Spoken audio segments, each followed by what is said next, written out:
media. It has created a more polarized world. And now it's going to fester in Gen AI world. And my concern is that there is so much hegemonic power amongst like 4 men who are making all these decisions themselves. I cannot emphasize this more, right? You have to get degrees, you have to be certified, and you have to prove that your opinion is independent and you have no conflict of interest in every other field except for AI. In AI, there seems to be this revolving door between frontier model companies, regulatory bodies, government agencies, and part of it's because this community is very, very, very small. Starting in 2025, I promise you this, Sriram, once a week, I get an email from somebody clearly suffering from AI psychosis. Hi, everyone. This is the TechSurge Deep Tech Podcast presented by Celesta Capital. Each episode, we spotlight issues and voices at the intersection of emerging technologies, company building, and venture investment. I am Sriram Viswanathan, founding managing partner at Celesta Capital. If you enjoy TechSurge, now is a perfect time to hit the like and subscribe button.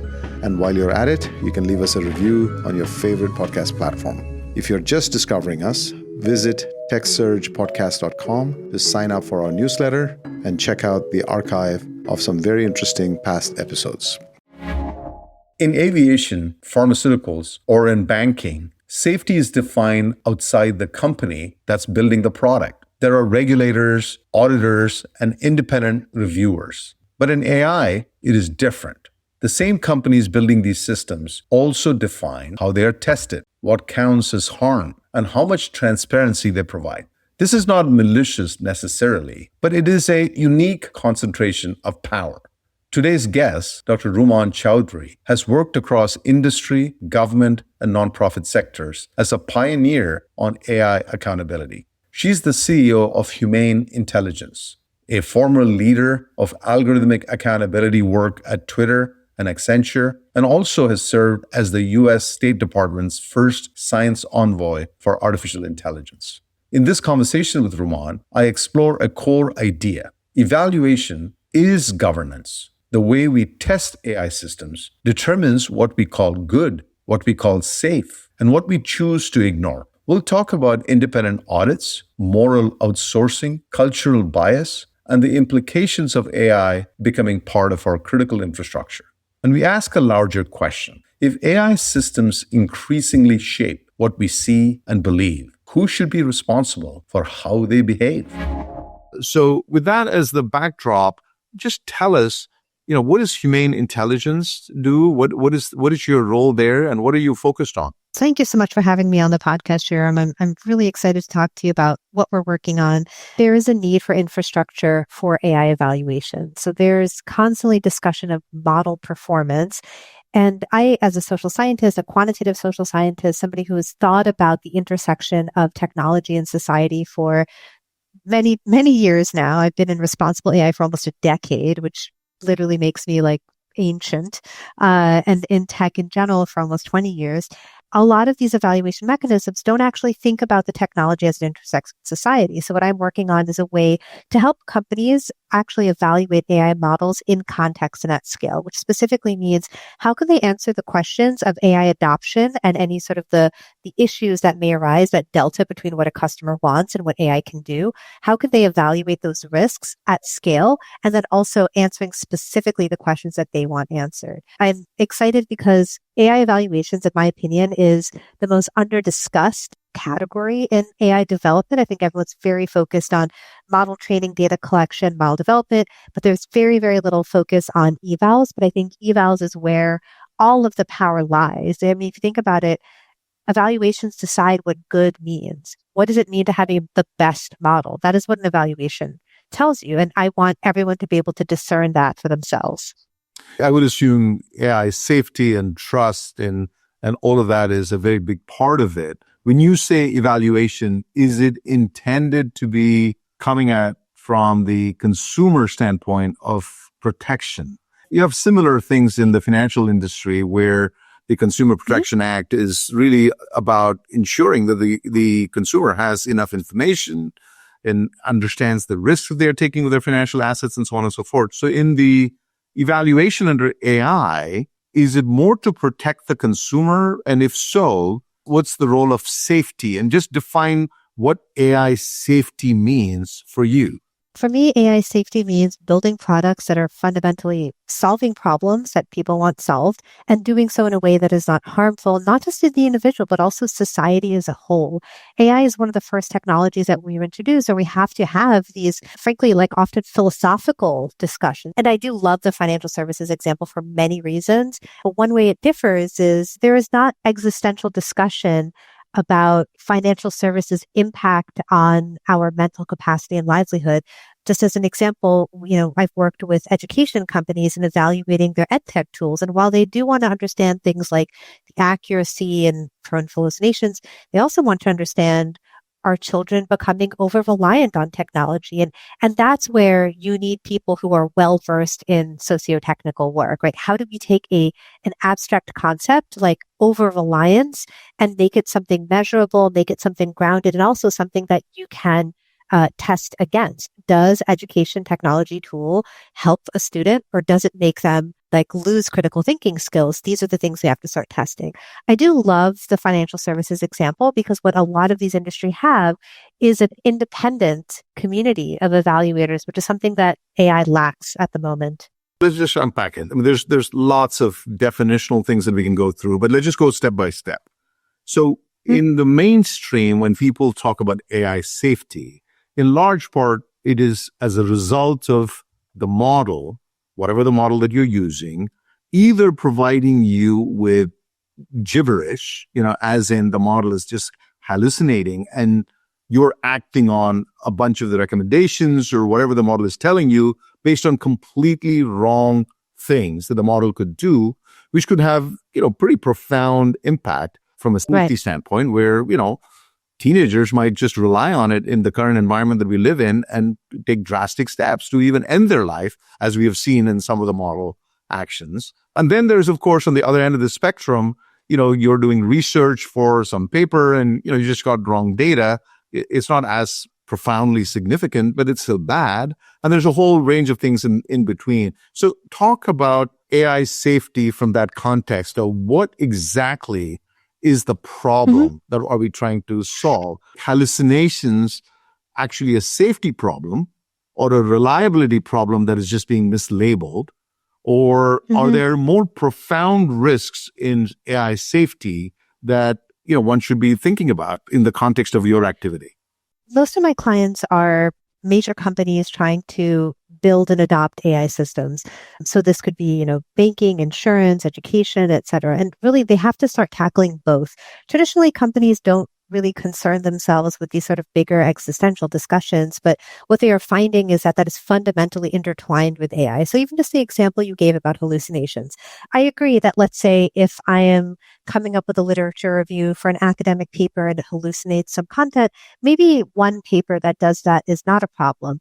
But at scale, what that does is fundamentally people start questioning the validity of science, right? People start questioning the integrity of scientists. And that actually is a problem that people are facing today, that, we do have these trusted institutions also under attack, and AI is enabling mis and disinformation about these institutions, but also the integrity of these institutions are being threatened by kind of lazy work using AI. On the other end, what you talk about things like hallucinations, that is, a traditional industry approach to assurance, right? Assurance just literally means, is this product performing as expected? And assurance applies to car seats and, baby strollers and sofas. Like there's some sort of like assurance, right?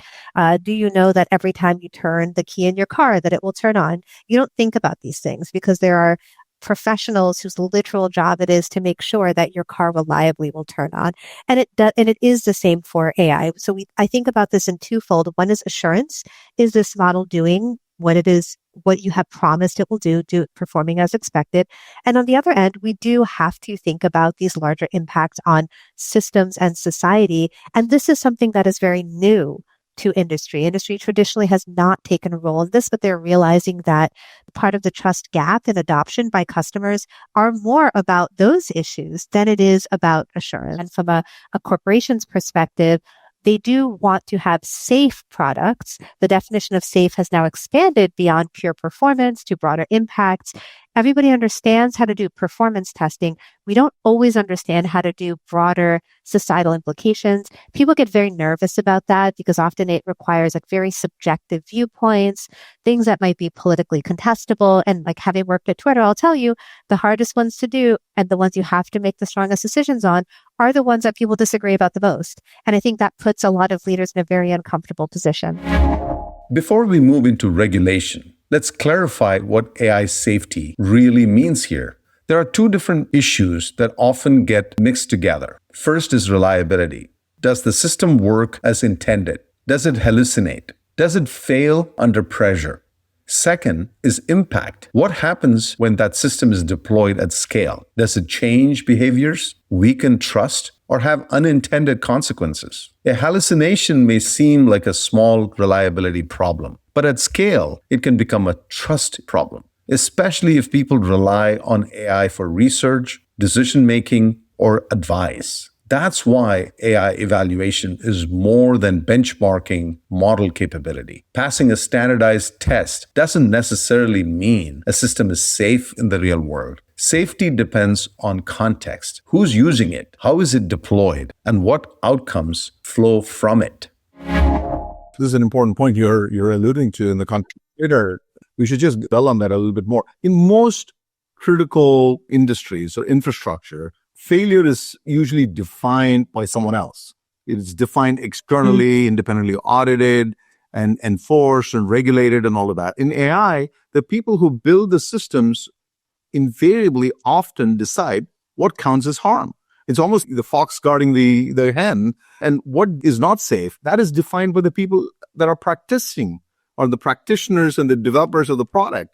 And that's an unusual power dynamic. So in my mind, this is really about the core issue is who defines when a system is broken. And for something as broad and, societally profoundly significant, there are so many places AI touches. So who decides it? Who is the person that's going to, maybe there's a regulatory agency eventually, which we can talk about, later in the podcast. But in your mind, who defines it? Basically, every other impactful industry, education, financial services, critical infrastructure, even like people were using airline safety until all the Boeing stuff happened last year.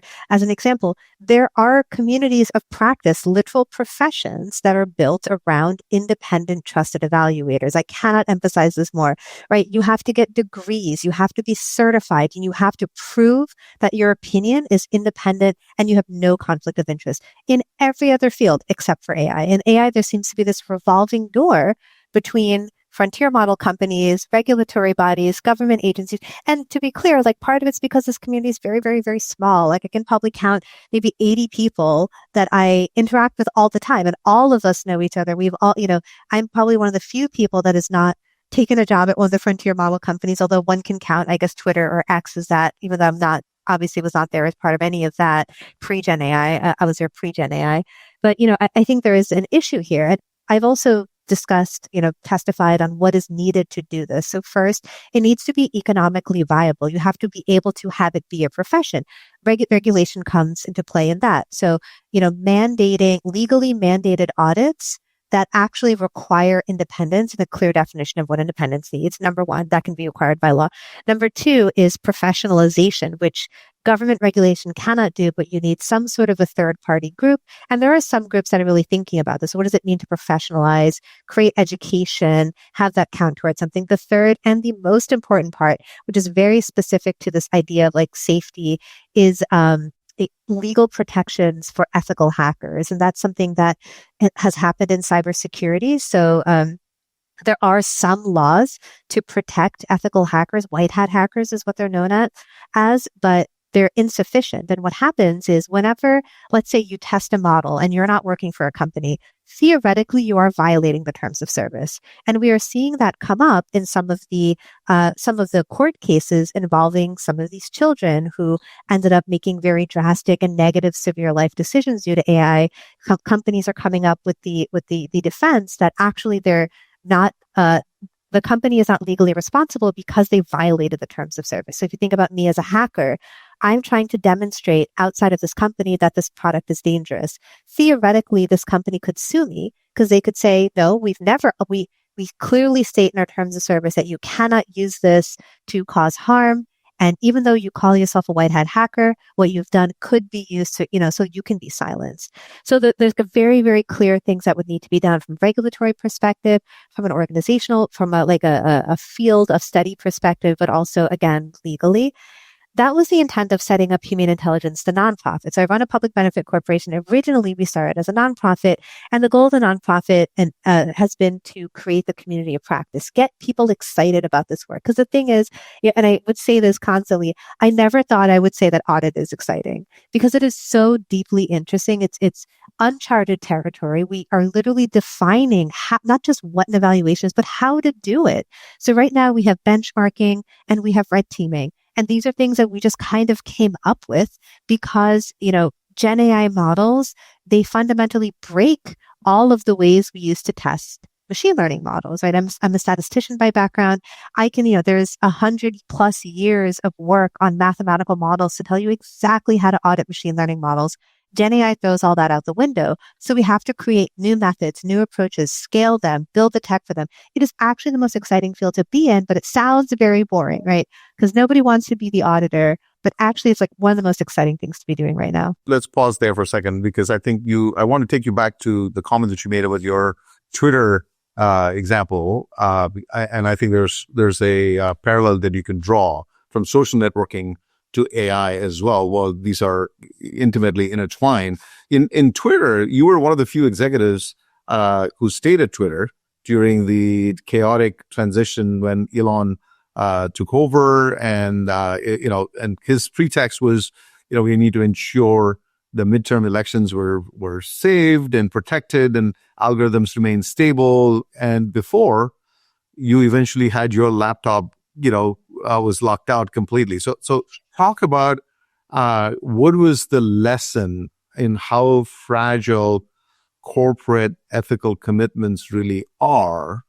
And I recognize that this is in the social networking context. I don't want to get into the politics of it, but there's an important lesson out of that. Talk about your experience and your time during Twitter when this occurred, and what is the relevance of that as it relates to AI safety? There is actually a direct line. I'll talk about that in a minute. So I wrote an op-ed for The Atlantic on this. And what I learned that last year, that big takeover year, was that a company's culture is very, very fragile, right? And Twitter was just a wonderful place to work. I really loved my time at Twitter. I think those of us who were at Twitter, everybody always thinks that when they were, at something or did something, it was the best time. But what I loved about Twitter specifically is that we're a very honest company about many different things, right? We were, publicly constantly saying sorry about things we screwed up on. I actually really appreciated leadership for being very honest about things. So citizen data scientists on Twitter realized that the Twitter's image cropping algorithm seemed to be cropping away from people with dark-skinned faces, and it was favoring people who were light-skinned.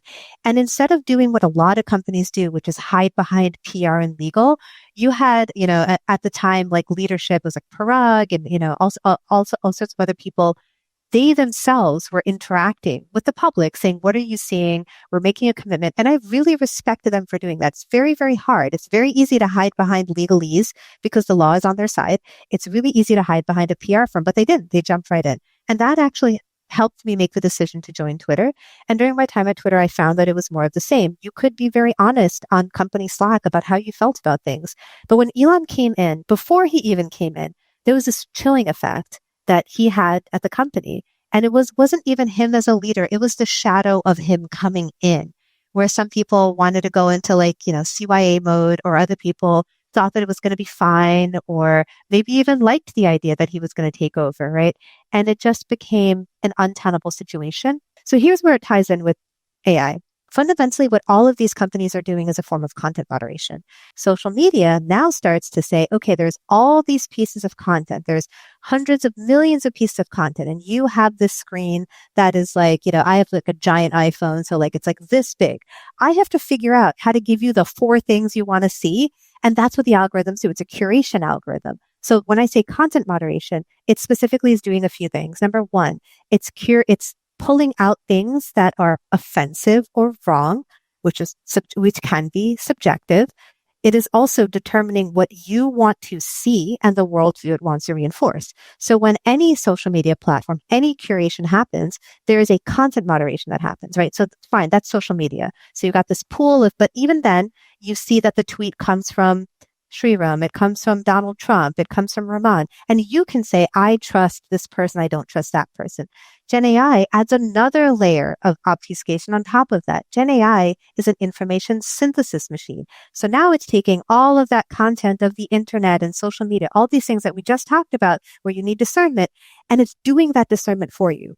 Because what it is doing is taking all that content and summarizing it. And in doing so, you are basically outsourcing all of that discernment to the company. So now engineers at OpenAI, Anthropic, et cetera, are the ones saying, is this content they want to see? Is that person trustworthy? Is that person smart? Is that idea good? They're doing all of that for you. So one thing I am concerned about, going back to kind of these existential ideas, is that they own truth. Like I will just pause there and say that again. They own truth. They tell you what an idea is because they are taking all the content. And yes, I know RAG models exist. You can dig into the source, etc.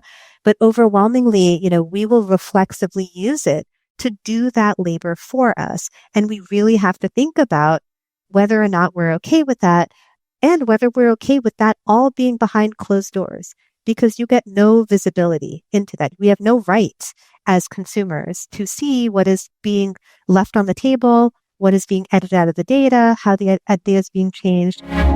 When Rumman says they own truth, she's not being dramatic. She's pointing to a shift in how we access information. In the past, we retrieved information. We saw the sources. We made our own judgments. Even on social media, you still knew who was posting something. Generative AI is different. It synthesizes, it condenses, it presents a single confident answer.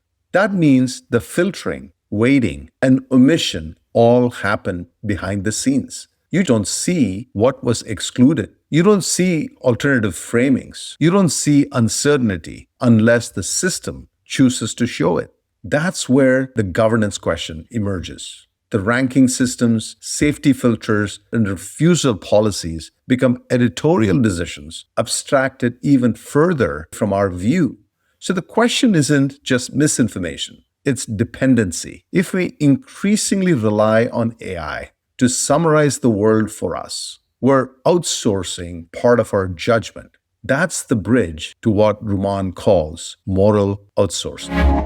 So I think the crux of what you're talking about is really transparency and accountability on how any of the curation happens. In the social media context, you give a lot of examples, and there are systems in place to actually monitor when a bot is sort of spewing whatever, and maybe those are not effective in some cases.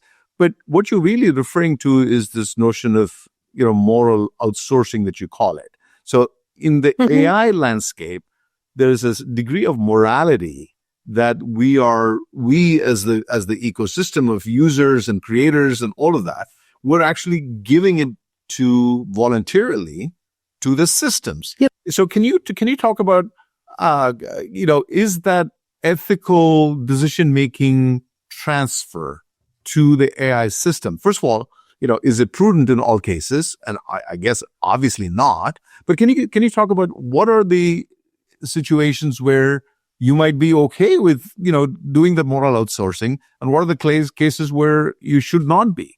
So first, as you have pointed out, we are offloading the responsibility or the task of discernment to these companies, and we have no visibility into how that's done, any of the qualitative decisions. And I think you're right. Like there are many things for which actually it's like easier for me if I'm doing research maybe on like what kind of so just as an example, I'm being asked to join some advisory board, and this morning, I use Perplexity. I'm on Perplexity, and I'm like, hey, can you give me a bit of background on these 10 people who are also on this advisory board? and any sort of controversies about them or anything related to topic XYZ. And Perplexity did a great job. We're also judging it from the perspective of ourselves as quote unquote the old people. It is interesting to see and observe how young people use, and young people increasingly are relying on AI to help them navigate life. And I start to get a little bit concerned when, and there's so many moving parts to this. It's having kids who were raised in a hyper surveilled and observed environment. It is like the culture of social media being always on that has led to them having this very deep fear of doing something wrong in a way that I don't think any of us can understand. Because when we were young and stupid, we were very young and stupid. I know I was, I don't know. I can't imagine being that age with everything surveilling you all the time, right? So they're so deeply afraid of making a mistake that they're now asking AI, what is the right thing to do? How should I navigate this? How should I talk to this person? And I do get concerned about that. I also am concerned talk about refusals, right? What does the model not talk about? Right? What is it missing? What is it leaving off the table? And you will never know, because while you can go in and check the sources it is giving you, what you can't do is say, what didn't you give me? What information is missing? And I think that particularly comes up when you talk about things that are constantly in flux or changing, or things that are controversial, right? So things like warfare, even just the current situation in the United States is something that people have pointed out. There are issues across different models. But again, like, what will the model not talk about, and how that might be detrimental, because it's shaping our worldview in a very particular way. Now the conversation moves to a harder question. Whose values shape these systems? Every AI model has guardrails. It decides what to answer, what to refuse, and how to frame controversial topics. Those boundaries reflect choices, whether through training data, reinforcement learning, or just written policies. The challenge is that values are not universal. A model that behaves appropriately in one language or region may fail in another. Guardrails built for English-speaking, US-based users may not translate globally. When companies market these systems as general-purpose tools, they implicitly export their assumptions worldwide. So the real question isn't whether guardrails exist, it's who defines them and how they are tested across cultures and languages. Clearly, some of these systems are propagating or literally sort of synthesizing certain values or certain ethical standards and so on and so forth. And invariably, there's some individual in one of these, LLM companies is actually defining the contours of those ethical standards across cultures. So what is your view on ethical standards and cultures and all of that the models have to be trained on and programmed on? And how do you expect those guardrails to be created, and who creates those things? Who should create those things? Yes, that is such an expansive question. So first is, just as a disclaimer, Humane Intelligence has actually worked, the nonprofit has actually worked with major frontier model companies on this exact topic. And the reality is, it is very difficult to tackle the broad diversity of human culture. I kind of give kind of a funny / frivolous example, but actually I love it, right? If you ask any of these models about cricket, it will give you cricket the insect, or maybe like Jiminy Cricket, right? If you ask any person about cricket outside of the United States, especially in the UK or any sort of a British colony, cricket means the game. I can guarantee you none of the AI models that have been built refer to cricket, the sport, as its initial contemplation of the concept of cricket, because it's not an American thing we do. So like the core of the data and even just the architecture and the value decisions are all being driven by not just American values, but specifically like Silicon Valley's values, right? And also, just to put an extra point on it, Sam Altman has said this is the data of the world. That is wildly incorrect. It's the data of the internet. And the data of the internet is a very particular skewed set of data. And that's fine. There's nothing wrong with doing that, but just own the fact that this is fundamentally incomplete. But to be fair to the companies, right? These are massive issues to tackle, right? It is difficult enough to tackle in one language and one cultural context. Now imagine for everybody. And they're very clear when they say, oh, this model is not expected to be performant in this language. But the reality is people who speak that language will use it in that language, whether or not it is quote unquote approved, right? So what we were testing is the performance of guardrails, knowing that like, yes, we understand that the companies are not claiming the models work in these languages, but they still perform in these languages and people will use them that way. And we pretty much found that most of the guardrails that exist in English, a lot of them can be broken pretty easily by switching to another language, which is a security concern. And these are for things like, even what the hardcore, safety people might say about like bomb making and, developing molecular compounds, et cetera, you can do some of those in other languages that you couldn't do in English. So it's a very difficult problem to tackle. I don't envy the people at these companies who have to do this job, but at the same time, this is what happens when you're pushing your product as a general purpose product. So I think the issue here starting off is it's being pitched as the thing that will do it all. Well, then you have to make sure to think about every iteration of it. At the end of the day, these, companies are making hundreds of billions of dollars off this technology. They should fully be responsible for what they're building. They have all of they're not particularly transparent with their data, their process. And I understand, like, fine, intellectual property, et cetera. Absent, again, independent field of experts who are allowed to have access to this kind of data and model for independent review and some sort of like clear standards by which they should be reviewed, we don't really have much recourse than to say, okay, well, companies, you're responsible for all the bad things that happen because I cannot make an informed decision. I cannot because I don't have the information available to me. I can't see what your data has. I can't see the model decisions that have been made. And I get it. It's your IP, but then I can't be responsible for things that your models are doing to people. But there is, I understand, the sense of like personal responsibility, right? So that's the social media argument, right? Where like, yeah, social media algorithms are designed to be addictive. They're designed to, give you content you want to see, which can create filter bubbles. Do I define it as 50% left and 50% right? Is it Jack Dorsey's job to make that decision? Well, that's kind of scary. Is it Congress's job? Like, so we play this game of hot potato of who gets to decide. But again, I think we have ignored the issue for so long. It has festered in social media. It has created a more polarized world. And now it's going to fester in Gen AI world. And my concern is that there is so much hegemonic power amongst like four men who are making all these decisions themselves. This is fascinating because you're going back to the concept that you talked about, which is this whole moral outsourcing concept. And you gave a great example on how that happened in Twitter. And I'm sure, if you were here in the Bay Area the last couple of weeks during the rains were happening and the power went out in San Francisco, all the Waymos just went crazy and they just blocked all the intersections. And it leads me to the following question. Is there a way that we can actually avoid it? Because we may not be able to avoid it, whether it's the model as programmed by a few powerful people, or when you have a human in the loop, in the case of Waymo, some human is making a decision. So is it practical or is it too idealistic to expect AI systems to be absolutely objective and neutral? Because eventually these algorithms are defined and structured and programmed and guardrailed and all of that by human beings. The reality is like ethics is not a destination. It is a journey. So you are forever. There is no right answer. So like, I'm going to talk about this idea of like neutral models, right? So, Mark Zuckerberg's talked about that quite a bit. Like political neutrality is what he is aiming for. But I am sorry to say there is absolutely no such thing. So there's a few ways one can define neutral, but it always has to be pegged to something, right? So one is that I think their definition is that it like lies on a spectrum, right? So the spectrum of we have to present both opposing sides. Well, actually, there was a time where both opposing sides would be Black people are humans or Black people are animals.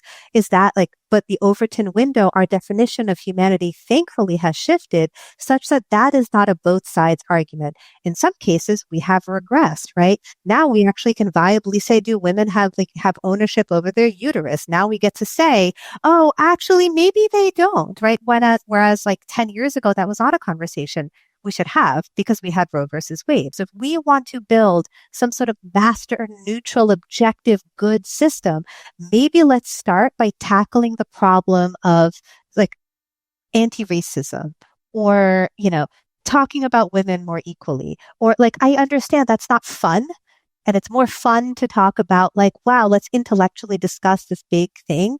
But, I'm a builder and a doer, not a philosopher. That's why I didn't stay in academia. So to me, it's very frustrating to be in these like very philosophical worlds where nobody's held accountable for what they say. I would rather build and fail and build again and try to tackle. Because again, if we want to reach a world where we have this master algorithm that is perfect, good, and fair, maybe let's start by making baby algorithms that are perfect, good, and fair. From the examples that you've actually talked about, it seems like you're really leaning more in the side of the governance failure and not design failure of the model. Is that a fair characterization of your position?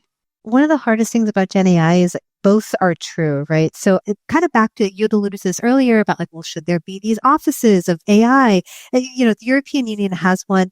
The hard part is like AI is a horizontal technology and we tend to regulate things on verticals, right? So let's say in the US, if we wanted to set up a horizontal AI authority body, well, the first thing is like the FDIC would say, no, we do that for us, right? The Federal Reserve would say, no, we're in charge of that stuff in banking. And the FDA would say, no, we do that for healthcare. And, the fair lending, the housing authority, we do that for our industry. So it's very difficult to do it horizontally. Once I testified to Congress, I feel like all these stories go back to like, and then I testified to Congress about this. But, one of the questions was about, should there be an authority? And actually, I was the only person to say no, because you should actually, there's only one way I think it would be successful in the United States, because we don't regulate on horizontals usually. That's why by the way, we don't have data privacy because that's a horizontal. We don't have cybersecurity. We have CISA. We don't have comprehensive horizontal. It's very hard for us to do that. So one is it could exist if it existed to augment and support different verticals. So imagine like this team of experts who then goes in and helps these different verticals, but then the vertical would still have to own what regulation looks like, because the starting point is, how do you align any regulation about AI with existing regulation that exists? For example, banking. They would say, we do have fairness principles. We're actually one of the industries that has tackled this idea. So you and AI are sitting here saying, wow, fairness is such an abstract idea. Well, we did this 30 years ago. We talked about what it meant for fair lending to happen. We've got very clear ways we talk about it. So it's difficult to, try to grapple a horizontal when so many things in our world exist as verticals. Let's pivot to, critical infrastructure. I mean, we've talked about AI in a number of segments, and largely we've talked about things that are whether important, like financial services and social media and others, but critical infrastructure in the US or in any geography, raises the bar completely to a different level. So I'm curious, to what extent do you think we need a much higher bar? And if so, what is the base minimum viable sort of, governance or guardrail that you would expect an AI system to have when it is actually providing the core guts of the critical infrastructure? For instance, power, or, utilities, the water infrastructure and such. What is the minimum viable, governance that needs to be there before large scale deployments can occur? The main one, frankly, this is where I defer to experts in cybersecurity. I am fully convinced that the issues around AI in critical infrastructure have more to do with insufficient investment in cybersecurity infrastructure. And what I don't mean is like different prompt hacks, et cetera. So what we are seeing is that at scale adoption of Gen AI at all levels of government. I worry more about the city of Philadelphia than I worry about the CIA.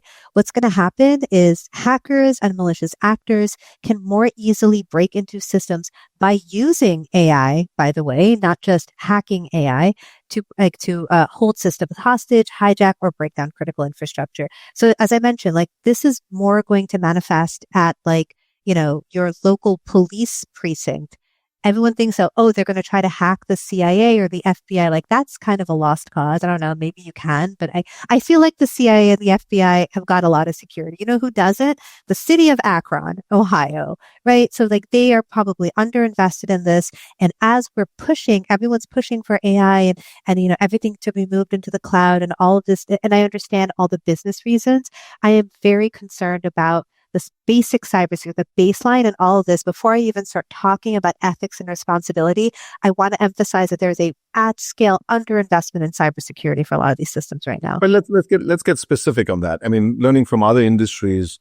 I mean, if you look at the traditional, safety critical industries like, nuclear or aerospace, they have a concept of a safety case, a formal argument with evidence for why and when a system is safe.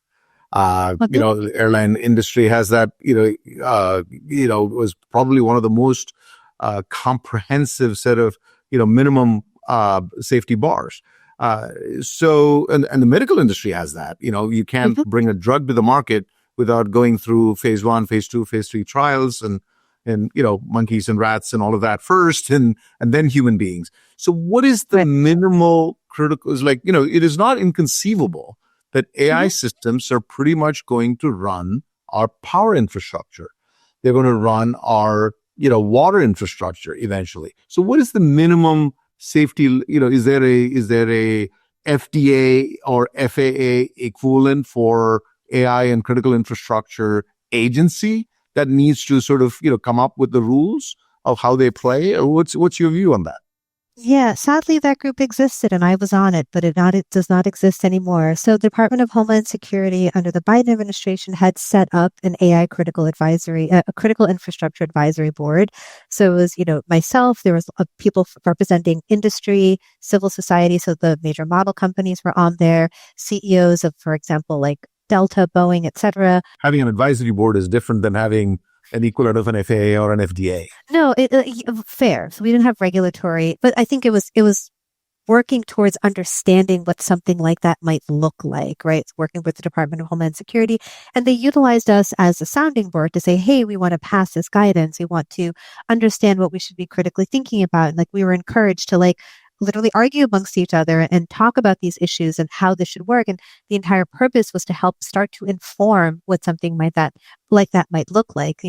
Our level of readiness for critical infrastructure as it relates to AI is quite low. I do agree that, a lot of these industries have thought about safety and security, but more from a tangible analog perspective. Translating that into a world of AI is very, very different. Overwhelmingly, all the companies that were on there, the non-frontier model companies, they're all just like, oh yeah, we use the AI risk management framework by NIST, which is great. It's a framework. It's not a comprehensive guide to high level security and the kinds of things that we're talking about here. So I think a lot of companies are navigating this on their own. One of the things about the current administration, it's very go, go, go with AI. It's very anti-regulatory, but anti-regulatory doesn't mean that companies aren't doing anything, right? They're very concerned about this. So risk just shifts around, right? I learned a lot learning about risk management, and there's many kinds of risk. I think we over-index on regulatory risk when we talk about risk, but AI right now is all about reputational risk. And actually, I would argue a strategic risk. It is a strategic risk for your company to be integrating systems that can have critical failures. It is also a very, very big reputational risk. Just looking at any sort of polling that's happening. So Pew Research consistently has come out with polling saying that the average American is very mistrustful of AI. And that number keeps going up, more and more and more people as they do this polling. And it's not about being worried that AI will take over an economy. It's about, trust. It's about data privacy. It's about hallucinations, adverse events, and increasingly it's also about the future of work and their jobs. And so in your mind, in the nuclear industry, things changed dramatically after the 3 Mile Island, accident and Chernobyl and all that. Do you envision a seminal sort of a disaster in the AI landscape, and that's probably what is going to dictate the change in the regulatory framework and the need for regulation in this thing? Or because the current path that, as you point out, nobody wants regulation, not just in the US. Any geography is not really looking at, as much as they talk about AI safety, they're not really making one step closer to regulating it. So what needs to happen for that to really occur? It sounds like you're suggesting that might be required, but what needs to happen to make that into a reality? I would like to think sadly, I would like to think it's already happened. Anecdotally, I will tell you something happened in 2025. And, I get a lot of email outreach through my website and, people finding me on podcasts like this and sending me their perspectives. And every once in a while, I get one from like somebody who's kind of unhinged, right?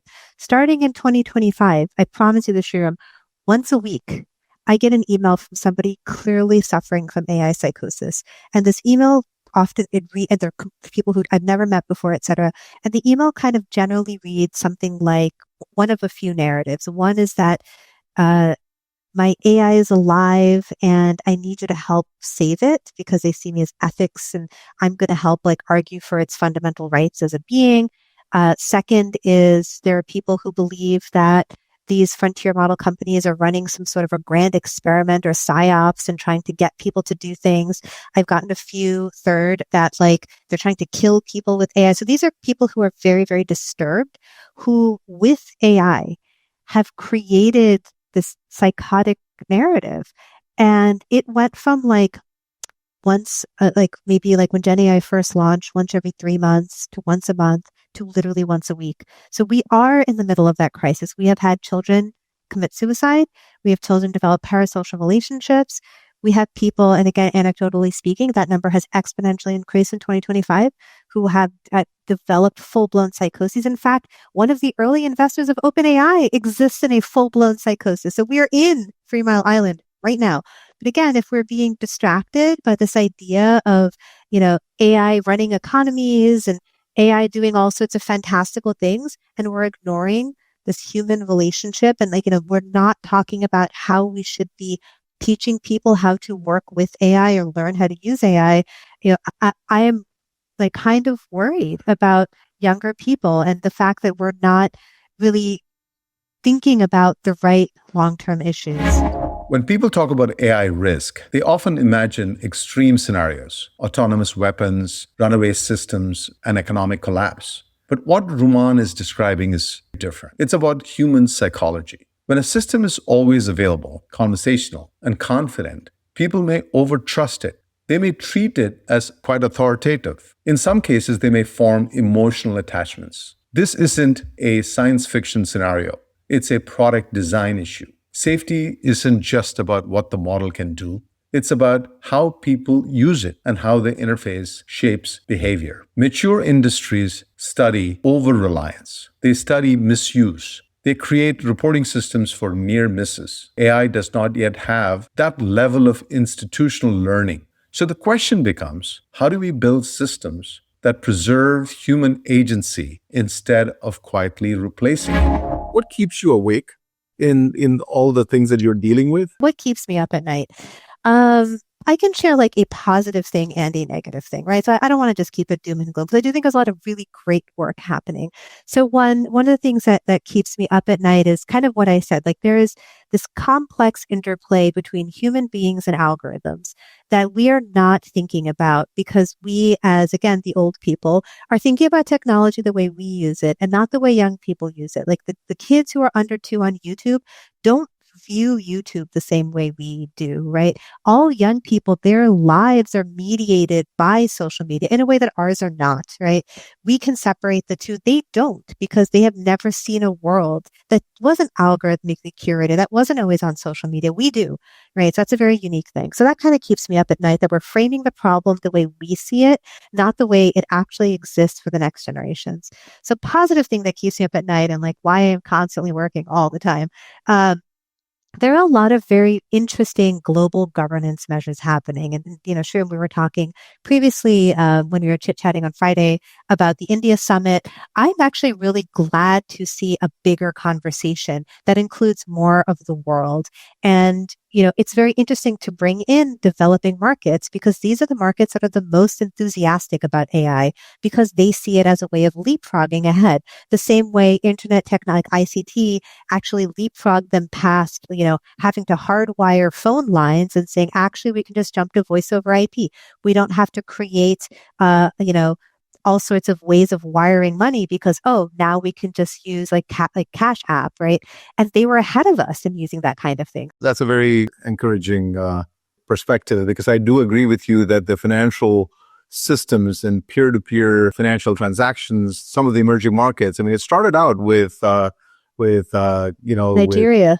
Nigeria, and then, of course, India with its UPI and all of that. This begs the question, in a world which is now rapidly becoming less multipolar or multilateral, the effectiveness of organizations like UN, and I shudder to think what would have happened to our telecommunications network if they were to have gotten started in 2025, because ITU would not exist. The way that roaming and settlement would occur between cell phone carriers across the globe might have a completely different flavor to it if the cell phone industry had started in 2025 and not, decades earlier. So in this context, do you think it's a sort of an idealistic pipe dream to think of a multilateral AI, agency that actually along the lines of ITU that works on AI ethics and AI safety and AI governance? Is that sort of a pipe dream? I don't know if you've actually specifically teed me up because I'm actually on the Broadband Commission for the ITU. I don't know if you knew that or whether you actually, okay. I was like, did you? Oh, wait, you didn't know that. I'm like, oh, you just teed me up for literally what I know a lot about. So I have been on the ITU's Broadband Commission for, like quite some years. I think I joined during my time at actually, no, before my time at Twitter. So I've been on it for quite some time, and I've seen it through a lot of conversation, a lot of iteration. So I always like to say I was going to UNGA before UNGA became cool for the AI set. And there was this marked pivot, 2 years ago, where suddenly UNGA became all about AI. And I saw the frustration actually amongst people who work, because I would sit in these Broadband Commission meetings. They were very fascinating because learning about industries I knew nothing about, like satellites, mobile, etc. And there was this deep frustration and people who don't do AI. And they're like, look, we're spending so much time and energy talking about artificial intelligence. We're missing out the fact that, as you point out, Sriram, that we're in an increasingly fractured world. And, in one of the meetings, somebody even said, look, we have 5G. We may not have a 6G because, by the way, having that relies on countries to agree with each other, to work with each other. And we're not discussing the fact that we're moving into a world that's a lot more nationalistic all over, right? And yes, the tone is being set by the US, like more insular. And even in AI, this idea of AI sovereignty, right? It is like, I have such mixed feelings about the concept of AI sovereignty. One, do I think that these hegemonic powers should be broken up? Yeah, absolutely. Right. But two, one of the biggest things we worried about with the internet was having a splinternet. We spilled endless amounts of ink talking about China having their own. We didn't want walled gardens. Walled gardens was a 4-letter word. AI out of the gate is walled gardens. Out of the gate, every region of the world is financing and building their own AI systems, right? And whether or not it is good or bad, I'm not trying to make a normative assessment. I'm saying we're not even talking about what that means. So what might a good global governance body look like? I think it's that body that's going to intermediate between these different sovereign AI systems, which, by the way, will hold totally different fundamental values. So again, back to social media, right? If we're worried about filter bubbles, if we're worried about, oh my gosh, your algorithm is showing things that agree with your perspective and you're not seeing a diversity of thought, imagine a world in which the fundamental AI model that is driving so much decisioning, so much of your life choices, etc., the content of that is decided by the government, because that's what's going to happen in most of these countries. It is actually only really in the US where this is solely being driven by private industry. In every other part of the world, this is very, very heavily government funded. And I understand why it needs to be. And again, it's not meant to be a normative. I'm not saying that's good or bad. I'm saying let's talk about it, because we're not. Everybody just got very excited and we just drew these AI lines on, sort of like country geopolitical lines, and we dragged in all the geopolitical baggage, right, with it. Right. So instead of AI kind of being this fresh start, it is actually perpetuating a lot of this geopolitical baggage that we're carrying over into this new technology. And again, we never talked about it. All right, so getting to the end of this thing, I have to ask you, I know that you've been a big fan of Scully from the X-Files. And that has been a storyline that I don't know whether you intended or not, but you ended up working for X.AI, I guess, Twitter, I guess. But, if there's a science fiction book or AI or movie or whatever that you think, is there something that stands out for you that you look at and say, well, I wish, that could be the reality that we lived in? We spend a lot of time talking about the world we don't want. We don't spend enough time talking about the world we do want. And actually, in order to get somewhere, we have to be heading towards a destination, not just heading away from something. So there's this author, Becky Chambers. She has this series called Monk and Robot. And it is like, it actually reads like a series of Zen koans. And because the main character is this individual who is walking through a world, and it's a world in which AI became sentient. And what happened is this AI kind of collectively got together and they're like, you know what, humans, can you just kind of leave us alone? And we want to learn, we want to figure out the world for ourselves. And we as humanity agreed. And this world is a world in which we've resolved issues of climate change. We've resolved issues of, of inequalities. And now this AI system has come back and it's like, hey, humans, we haven't seen you in some time. How are you doing? And it's a series of conversations between a human and an AI. And they're sort of like literally walking through the woods together, and they're learning about each other. And it's like almost an objective reflection on human nature and the human condition, but it is also a discussion of a world that can exist, that is beautiful in nature, that is beautiful in concept, that is also beautiful technologically. And so I love that series because it is, it's science fiction. It's meant to be fantastical. So it's called Monk and Robot. There's 3 books. They're very, very small. I buy them for just about everybody. Highly recommend. But it doesn't have to be science fiction. That's a good place to end this, because I don't know if it's a prediction or not, but that's a good aspirational end state or continuing state for AI to evolve to.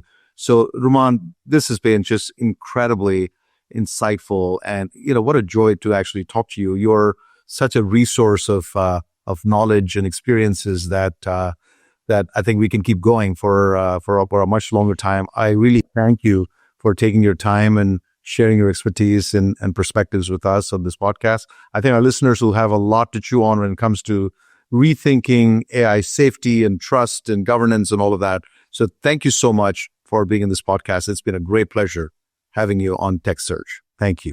Thank you for having me.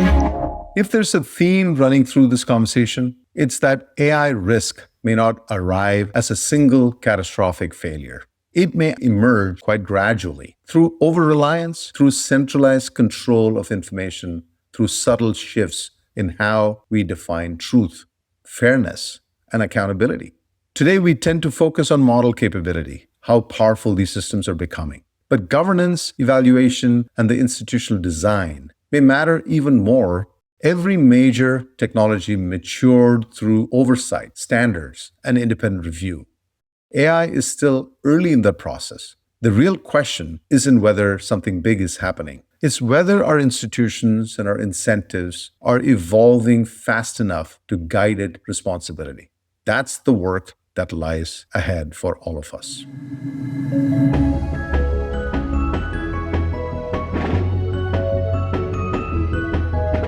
Thank you for tuning in to the TechSurge podcast from Celesta Capital. If you enjoyed this episode, feel free to share it, subscribe, or leave us a review on your favorite podcast platform. We'll be back every 2 weeks with more insights and discussions of all things deep tech. Bye for now.